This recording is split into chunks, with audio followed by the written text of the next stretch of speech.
Hello guys, welcome back to my channel. അപ്പം ഇന്ന് Kerala lunch മെനുവിന്റെ 120ാമത്തെ മെനു ആയിട്ടാണ് വന്നിരിക്കുന്നത്. ഇന്ന് ഉണ്ടാക്കിയത് രണ്ട് സിമ്പിൾ റെസിപ്പീസ് ആണ്. ഒരു കായം കൊണ്ടുള്ള പുളിങ്കറി, ഇതിൽ പരിപ്പ് ചേർക്കാണ്ടാണ് ഞാൻ ഉണ്ടാക്കിയത്. പിന്നെ സിമ്പിൾ ആയിട്ടുള്ള ഒരു കായ്പക്കയുടെ തോരൻ, വളരെ ടേസ്റ്റി ആയിരുന്നു. പിന്നെ മാങ്ങയുടെ സീസൺ കഴിയുന്നതിന് മുമ്പ് മാങ്ങാച്ചാറും ചമ്മന്തിയൊക്കെ വെച്ചിട്ട് പപ്പടം വെച്ച് ചോറ് മീൽസ് റെഡി ആയിട്ടുണ്ട്. അപ്പോൾ ഇതിന്റെ ഇൻഗ്രീഡിയൻസ് ലിസ്റ്റ് താഴെ കൊടുത്തിട്ടുണ്ട്. ഇതേപോലത്തെ നിറയെ മീൽ ഐഡിയാസിനായിട്ട് എൻ്റെ ചാനൽ സബ്സ്ക്രൈബ് ചെയ്യാനും ബെൽ ബട്ടൺ ക്ലിക്ക് ചെയ്യാനും മറക്കരുത്. അപ്പോൾ നമുക്ക് വീഡിയോയിലേക്ക് കിടക്കാം. കായപ്പുളിങ്കരിയാണ് ആദ്യം ഉണ്ടാക്കുന്നത്. അപ്പോൾ കായത ഇങ്ങനെ ചതുര കഷ്ണങ്ങളായിട്ട് നുറുക്കിയിട്ട് അതിൽ മഞ്ഞൾപ്പൊടി, മുളക് പൊടി, ഉപ്പും കുറച്ച് കരിവേപ്പിലയും കൂടി ഇട്ട് ഒരു പ്രഷർ കുക്കറിൽ എടുത്തിട്ടുണ്ട്. ഇത് ഹൈ ഫ്ലെയിമിൽ ഇട്ടിട്ട് ഒരു 2 വിസിലിൽ കുക്ക് ചെയ്ത് നമുക്ക് എടുക്കാം. അപ്പോൾ കായ കുക്കായതിനു ശേഷം പ്രഷർ കുക്കർ തുറന്നിട്ട് തിരിച്ചു അടുപ്പത്ത് വെച്ചിട്ടുണ്ട്. ഇനി ഇതിലേക്ക് നമുക്ക് പുളിയുടെ വെള്ളം ചേർത്ത് വെക്കാം.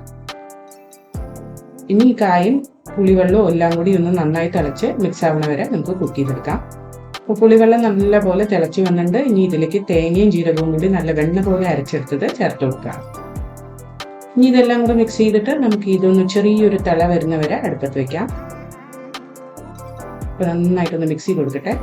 ഈ സ്റ്റേജിൽ ഉപ്പ് വേണമെങ്കിൽ ഒന്ന് ചേർത്ത് കൊടുത്തോളൂ. നമ്മൾ കായ വേവിക്കുമ്പോൾ മാത്രമല്ലേ ഉപ്പ് ചേർത്തുള്ളൂ. ഈ പുളി ചേർത്തുകൊണ്ട് ഉപ്പ് ആവശ്യം വരും. അപ്പോൾ ഇത് തിളച്ച് വന്നു കഴിഞ്ഞാൽ നമ്മൾ ഇതിലേക്ക് വറുത്തിടണം. അതിൽ വെളിച്ചെണ്ണയിൽ കടുക്, ഉലുവ, മുളക്, കരിവേപ്പിലയും കൂടി ഞാൻ വറുത്തെടുത്തിട്ടുണ്ട്. ഇതിൻ്റെ മുകളിൽ കൂടെ ഒഴിച്ചു കൊടുത്തു കഴിഞ്ഞാൽ നമ്മുടെ സിമ്പിൾ പുളിങ്കറി റെഡി.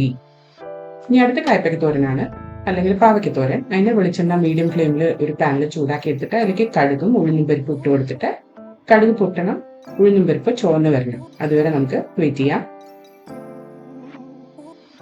അപ്പോൾ ഈ കടുക് പൊട്ടി ഉഴുന്ന് ചുവന്ന് വരുമ്പോഴേക്ക് കായ്പക്ക അതിങ്ങനെ ചെറുതായിട്ട് നേരിയതായിട്ട് അരിഞ്ഞെടുത്തതിലേക്ക് ഉള്ളി, കരിവേപ്പില, മഞ്ഞൾപ്പൊടി, ഉപ്പിട്ട് നന്നായിട്ട് പുരട്ടി വെച്ചിട്ടുണ്ടായിരുന്നു. അത് ഇതിലേക്ക് ആഡ് ചെയ്ത് കൊടുക്കുക. എന്നിട്ട് നന്നായിട്ട് മിക്സ് ചെയ്യും. ഇനി ഇത് നന്നായി മിക്സ് ചെയ്ത് അടച്ചു വെച്ച് നമുക്ക് കായ്പക്ക വെന്ത് വരുന്ന വരെ കുക്ക് ചെയ്യാം. അപ്പോൾ നമുക്കിത് അടച്ചു വെച്ചിട്ട് നന്നായിട്ട് കുക്ക് ചെയ്തെടുക്കാം. അപ്പോൾ നമ്മുടെ കായ്പക്ക നന്നായിട്ട് വെന്ത് വന്നിട്ടുണ്ട്. ഇനി ഇതിലേക്ക് ഞാൻ തേങ്ങ വെറുതെ മിക്സിയിലിട്ടൊന്ന് കറക്കി എടുത്തതാണ്. അത് ഇതിലേക്ക് ചേർത്ത് കൊടുക്കുക. എന്നിട്ട് നന്നായിട്ട് മിക്സ് ചെയ്ത് തീ കുറച്ച് വെച്ചിട്ട് കുറച്ച് നേരം, ഒരു 2 മിനിറ്റ് നേരത്തേക്ക് ഒന്ന് മിക്സ് ചെയ്ത് കുക്ക് ചെയ്തെടുക്കാം.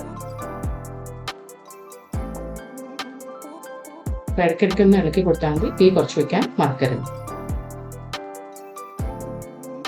അങ്ങനെ ഇളക്കിയെടുത്ത് നമ്മുടെ കായ്പക്ക തോരന് റെഡി ആയിട്ടുണ്ട്. അപ്പോൾ സിമ്പിൾ ആയിട്ടുള്ള ഇന്നത്തെ ലഞ്ച് റെഡിയാണ്. ഇത് നിങ്ങളും വീട്ടിൽ ട്രൈ ചെയ്ത് നോക്കിയിട്ട് കമന്റ് സെക്ഷനിൽ അറിയിക്കുക. അടുത്ത പ്രാവശ്യം ഒരു പുതിയ റെസിപ്പിയുമായി വരുന്നവരെ ബൈ.